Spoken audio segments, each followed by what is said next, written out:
Now, some herbs like echinacea are very helpful in energizing our own immune systems. They should be taken only occasionally when we need them in order to boost our immune defenses, say if we're coming down with a cold. Greetings, cheerful viewers, and welcome to Healthy Living for the conclusion of a two-part series featuring the nutrition and wellness advice of Dr. Steve Blake, a vegan naturopath, herbalist, neuromuscular therapist, and doctor of holistic health. Dr. Blake is the author of the books Vitamins and Minerals Demystified, Healing Medicine, and Understanding Dietary Fats and Oils, the creator of health-related software such as Diet Doctor, a nutritional analysis program, and Herb Doctors, an electronic compilation of herbal remedies for various health conditions, as well as the founder of the College of World Health in Maui, Hawaii, USA. He encourages a natural approach to health with a plant-based diet as its cornerstone. This week, Dr. Blake shares with us his deep knowledge of medicinal herbs. He is certified as a master herbalist and has conducted extensive research in this field for many years. There are so many herbs throughout the world, and for 27 years I have been putting information on these herbs into this database, the Herb Doctors. I now have 54 countries represented. I just added the medicinal plants of South Korea and the medicinal plants of Vietnam to my database. I've drawn from hundreds of books, and my goal is to see where these great herb doctors agree. I have currently 1,311 natural remedies listed in the Herb Doctors. It has 168,000 footnoted facts from around the world comparing these herbs and how they're used, how their dosage is applied, and all of the other facts, their actions. For instance, if a problem is insomnia, and one of the most agreed upon remedies is passion flower. Now, passion flower, Passiflora incarnata, there are perhaps 300 different herbs used all over the world for insomnia, but it's interesting to see which ones most of the doctors agree upon in different cultures, in different continents, because this means it's more likely to help us. One of the most popular members of the onion family is ginger. Besides being used in many cuisines to enhance the flavor of dishes, it also has many different medicinal applications. Some of the other herbs that are widely used are ginger, which is used in Chinese medicine, in Ayurvedic medicine. It's used throughout the West as a culinary spice, and it's certainly a very powerful heating and anti-nausea plant. The root of Zingiber officinalis is used throughout the world and is a wonderful, for instance, cold remedy. If a person has a congestion in their chest and they chop the fresh ginger root and slowly simmer it for half an hour, you get a very powerful liquid that will warm and break up congestion in the chest. Just try it and see. Chamomile is a member of the daisy family and grows in Europe, North Africa, and Asia. Many are familiar with the famous beverage in chamomile tea, but may not be aware of how the herb can benefit our health. Now, I know that there are many people who say that herbs don't work or aren't powerful, but I think they're just not using them right.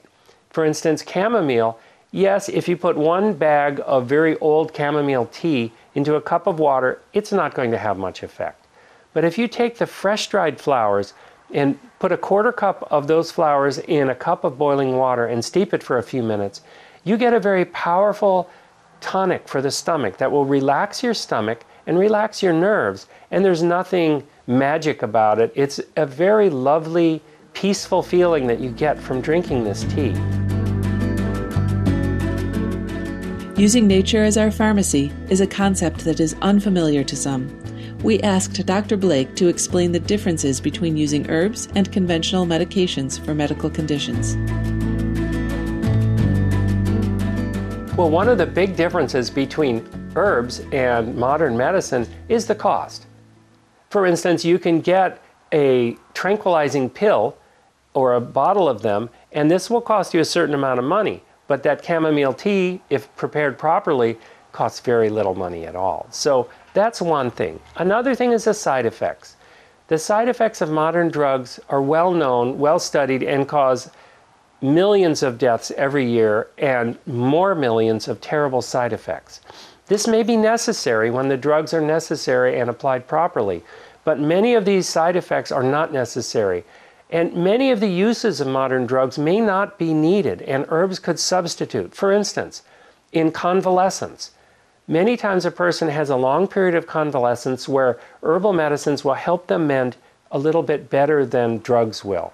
Also in chronic conditions, such as arthritis, it might be smarter to substitute using herbs for arthritis than powerful pain medications, because the herbs have a chance of helping the body heal the arthritis and stop the process of damage, whereas the drugs will generally only hide the pain while the damage to the joints continues on. Another interesting thing about herbs versus drugs is that people like herbs. When people take an herb and it helps them with their condition, they become grateful to the herb. They become happy with it and learn all about it and recommend it to their friends. People rarely get attached to drugs, especially if they have nasty side effects.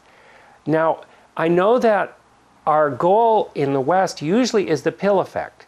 In other words, if people have, say, high blood cholesterol, they would prefer to take a pill, whether it's red rice yeast or it's a statin drug, which both have very similar effects. They still would rather take the pill than change their diet. A whole food vegan diet will cure high blood cholesterol in almost every case, and quickly too. But people prefer to eat the food they're used to and take the pill.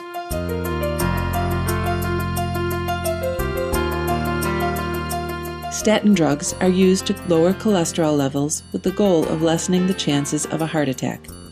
For the past decade, they have been the top-selling drug in the United States.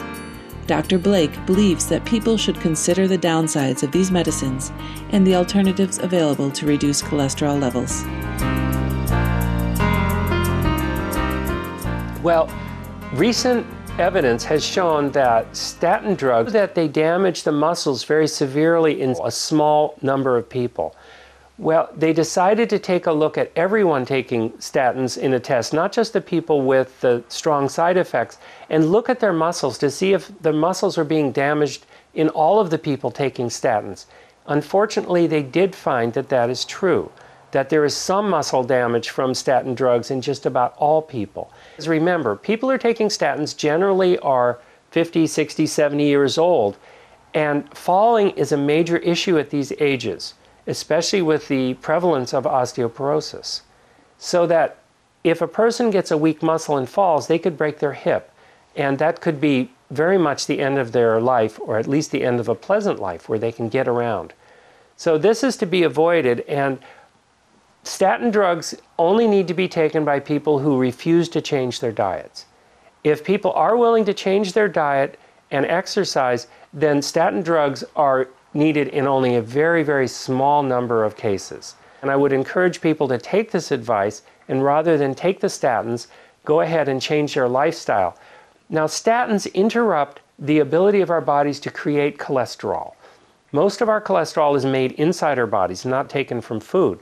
So that if we take statin drugs, we make less cholesterol. We also make less of a very important internal antioxidant called coenzyme Q10. This is the only internally made fat-soluble antioxidant. It's very, very important. It's found in all the cells. And if our bodies cannot make this properly, this has terrible consequences for our health. This is one of the reasons why statin drugs are dangerous, is because they stop the production of both cholesterol and a very desirable internally made antioxidant called coenzyme Q10, or CoQ10. Chronic diseases like heart disease, obesity, and diabetes afflict millions around the world.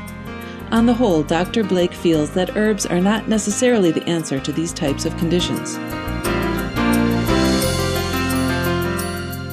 Using herbs for chronic conditions is a little bit of a pill approach, a little bit more of a pill approach than I would recommend.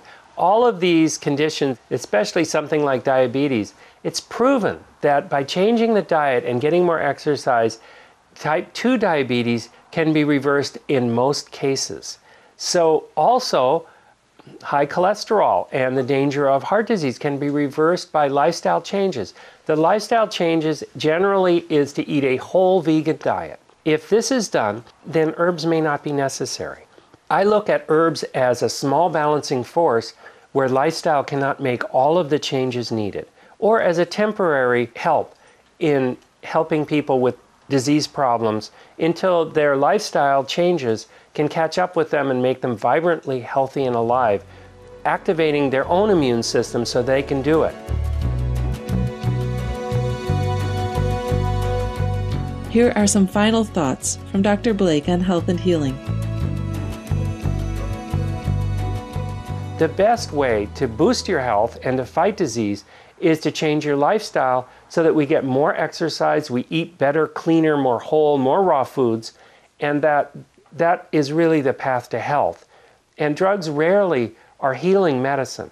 Try and comprise at least half of your diet in fresh, whole foods that are raw, such as fruits, fresh fruits. I'm talking about apples, not apple pie here, and vegetables.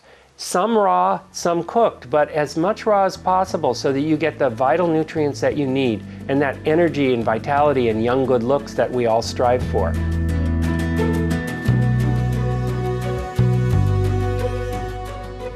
Many thanks, Dr. Blake, for your introduction to the therapeutic properties of herbs and explaining how to fuel our bodies for a lifetime of wellness and happiness. We salute you for promoting the vegan diet, which is truly the foundation of good health. For more details on Dr. Steve Blake, please visit www.naturalhealthwizards.com. Books and software by Dr. Blake are available at the same website. Optimistic viewers, thank you for joining us today on Healthy Living. Coming up next is Science and Spirituality, after Noteworthy News. May we all take time to reflect on the many blessings in our lives.